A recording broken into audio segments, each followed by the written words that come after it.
Hello everyone, welcome back to my channel. आज मैं बहुत मज़े की एकदम हलवा स्टाइल मूंग दाल की कचौरी लेकर आई हूँ।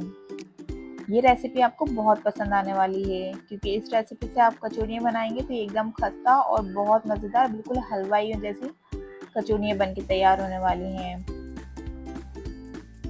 तो चलिए फिर हम शुरू करते हैं।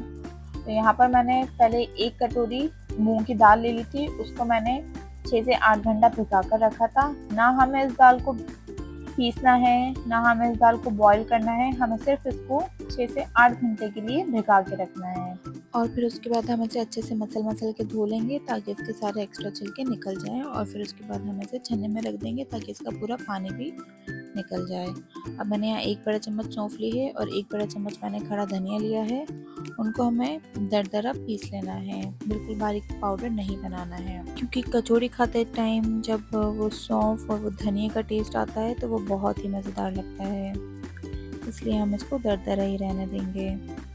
ये देखें, इसी तरह से बस हमें इसको पीस लेना है। अब उसके बाद हम एक कढ़ाई चढ़ाएंगे। उसमें मैंने 1 चम्मच अभी तेल डाला है और 1 चम्मच तेल डालने के बाद हमने जो हमारी सौंफ और धनिया को पीसा था वो डाल दिया है। इसको हम जब तक भूनेंगे, इसमें जब तक तलेंगे जब तक कि सौंफ और धनिया की अच्छी तरह से आपके किचन में खुशबू नहीं उड़ने लग जाती है।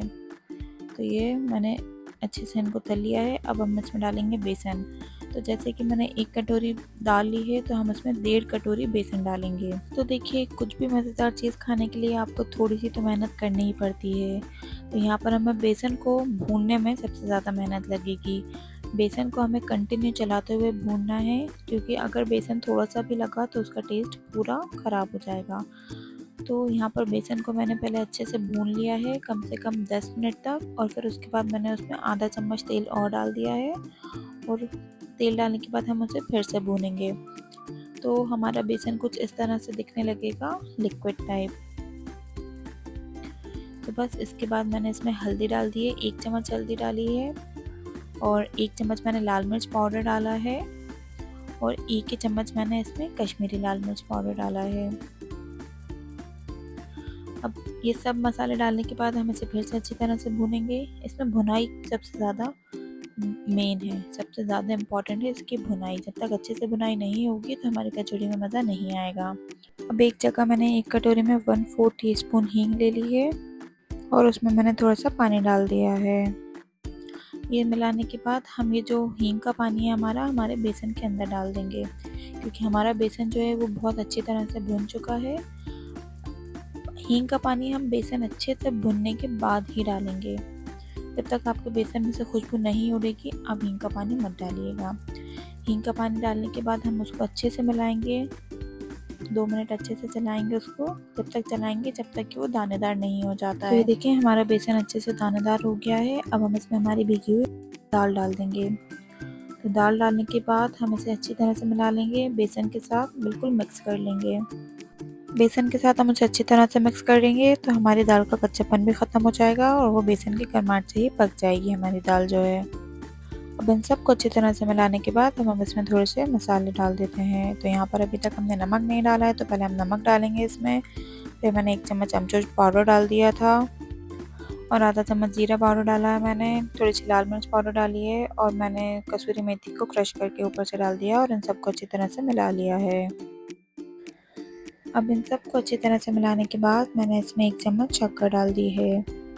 शक्कर डालने के बाद मैंने इसको फिर से अच्छी तरह से मिला लिया है और गैस को बंद कर दिया है। तो ये हो गया है हमारा कचौरी का अंदर का मसाला तैयार और बहुत ही मज़ेदार खुशबू उड़ रही हैं। अब ये ठंडा होगा, जब तक हम इसके ठंडे होने तक हमारा जो कचौरी का डो है वो तैयार कर लेते हैं। मैंने एक बड़े बर्तन में 2 कप मैदा लिया है, उसमें मैंने अपने स्वाद के अनुसार नमक डाला है और इसमें मैंने पहले 2 चम्मच तेल डाला है। तेल में थोड़ा थोड़ा करके मिलाऊंगी उसमें। थोड़ा सा तेल डालने के बाद मैंने उसको अच्छे से मिला लिया है। कई लोग क्या करते हैं कि तेल डालते ही पानी डालकर उसका डो बनाना शुरू कर देते हैं, तो हमें ऐसा बिल्कुल भी नहीं करना है। पहले हम तेल को अपने मैदे में अच्छी तरह से मिला लेंगे ताकि हमारी कचौरियाँ अच्छी खस्ता खस्ता बने। तो ये मैंने यहाँ पर 1 चम्मच तेल और डाल दिया है अब हम इसको अच्छी तरह से दोनों हाथों से मल कर मिलाएंगे ताकि हमारा तेल पूरे मैदे में अच्छी तरह से बैठ जाए। बस इसी तरह हमें दोनों हाथों का इस्तेमाल करते हुए इसे मिलाते जाना है और हमारा जो डो है वो एकदम परफेक्ट बन जाएगा। तो ये देखिए, हमें इस तरह से चेक करना है, ऐसी मुट्ठी बन जानी चाहिए, तो हमारा डो जो है वो एकदम बढ़िया बनने के लिए तैयार है। अब हम इसमें थोड़ा थोड़ा पानी डालकर इसका डो बनाना शुरू करेंगे। तो इसका डो ऐसा होता है, इसका बहुत कर्रा भी नहीं होता है और एकदम बिल्कुल पतला भी नहीं होता है। मीडियम सॉफ्ट डो रखेंगे हम इसमें और इसको हमको बहुत अच्छी तरह से गूंदना है। इसको पटक पटक के पीट के इसको अच्छे से गूंदेंगे तो हमारी कचौड़ियाँ अच्छी फूली फूली भी बन जाएंगी और एकदम खस्ता भी बनेंगी। तो ये देखिए, हमारा डो कितना अच्छा तैयार हो गया है। अब बारी है इसको पीटने की। अच्छी तरह से इसके पीट के इसका डो बिल्कुल तैयार करें। अपना पूरा गुस्सा इस पर निकाल दें भरपूर तरीके से। और फिर जब ये इसका गुस्सा निकलने के बाद जब आप गरम गरम कचौड़ियाँ खाएंगे तो आपको मज़ा ही आ जाएगा। ये देखें, अब हमारा डो बिल्कुल से बन के तैयार हो गया है। अब इसको हम कम से कम 15 से 20 मिनट के लिए रेस्ट दे देंगे। काफ़ी पीट लिया है हमने इसको, तो इसको ढककर हम रख देते हैं और 15 से 20 मिनट के बाद फिर मिलते हैं। अब हमारा जो आटा हो गया है वो सेट हो गया है। 15-20 मिनट हो चुके हैं। अब हम कचौड़ी बनाएंगे। तो ये हमारा कचौड़ी का जो स्टफिंग थी वो भी ठंडी हो गई है। तो इस तरह से हम इसको बॉल्स बना लेंगे। इसकी बिल्कुल मीडियम साइज़ की बॉल्स बनाएंगे। आप छोटी कचौड़ी खाना पसंद करते हैं तो आप अपने हिसाब से आप साइज़ चूज़ कर सकते हैं। तो यहाँ पर मैंने मीडियम साइज़ की बॉल्स बनाई हैं सारी। और पहले हम सारी बॉल्स बनाकर रख लेंगे। पहले हम स्टफिंग की बॉल बनाएंगे, उसके बाद हम हमारे आटे की बॉल बनाएंगे, फिर उसके बाद हम कचौड़ियाँ बनाना शुरू करेंगे। अब मैंने यहाँ पर हमारे आटे की भी बॉल बना ली है। तो आप देख ही सकते हैं, स्टफिंग जो है वो थोड़ी सी उसकी बॉल छोटी है और आटे की बॉल थोड़ी सी उससे थोड़ी ही बड़ी है, ज़्यादा बड़ी नहीं है।